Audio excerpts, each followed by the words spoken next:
So for these next 4 tests, we're going to be looking particularly at the ACL ligament as well as the MCL ligament here, back here. This is going to be for anterior and posterior instability of those ligaments of the knee.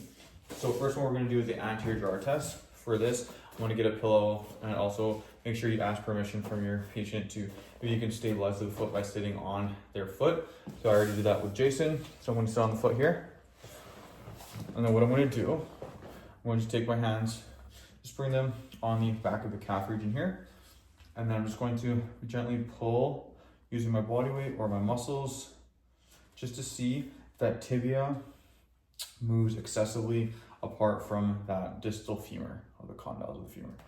So here, as you can see, there is no excessive movement from posterior to anterior, but if you do see excessive movement, then that could mean that there is anterior instability and damage to that ACL ligament. So that's called the anterior drawer test. The other one that's similar is going to be called Lachman's test, which is basically the same thing, but you just have it in a different position. So instead of having your knee flexed like this, the patient is going to have their leg more extended to about full extension or 30 degrees of flexion. And then from here, I'm going to do the same thing. I'm just going to come up here and just sort of push to see if there's any excessive anterior movement within there. So that was called the Lachman's test. Next one, can I get you to flip over?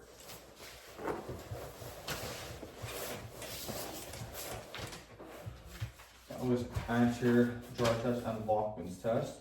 Now what we're going to do is we're going to do reverse Lachman's, and then we're going to do posterior drawer test. So reverse Lachman's is going to be same thing, just for that PCL ligament now. So what I'm going to do here is I'm going to be placing my foot like so here, and then from here, just kind of placing pressure from anterior to posterior on that proximal side of the tibia to see if there's any excessive movement from that tibia against the femur in that posterior direction. In Jason's case, I don't see any excessive movement, so that's fine. And then I'm going to flip you over one more time, Jason. And this last one's going to be the posterior drawer test. So the exact same positioning as the anterior drawer test, so relax.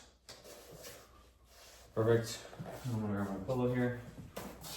And move your foot up a little bit more, perfect. And this time, instead of pulling this way, I'm going to be pulling that way, or pushing this way. So here, that tibial tuberosity area, slightly distal to that, and then from here, just kind of pushing from anterior to posterior direction. And if that tibia is moving excessively compared to the femur, then that means there's instability in their PCL ligament of their knee. Did anything I missed there? Okay.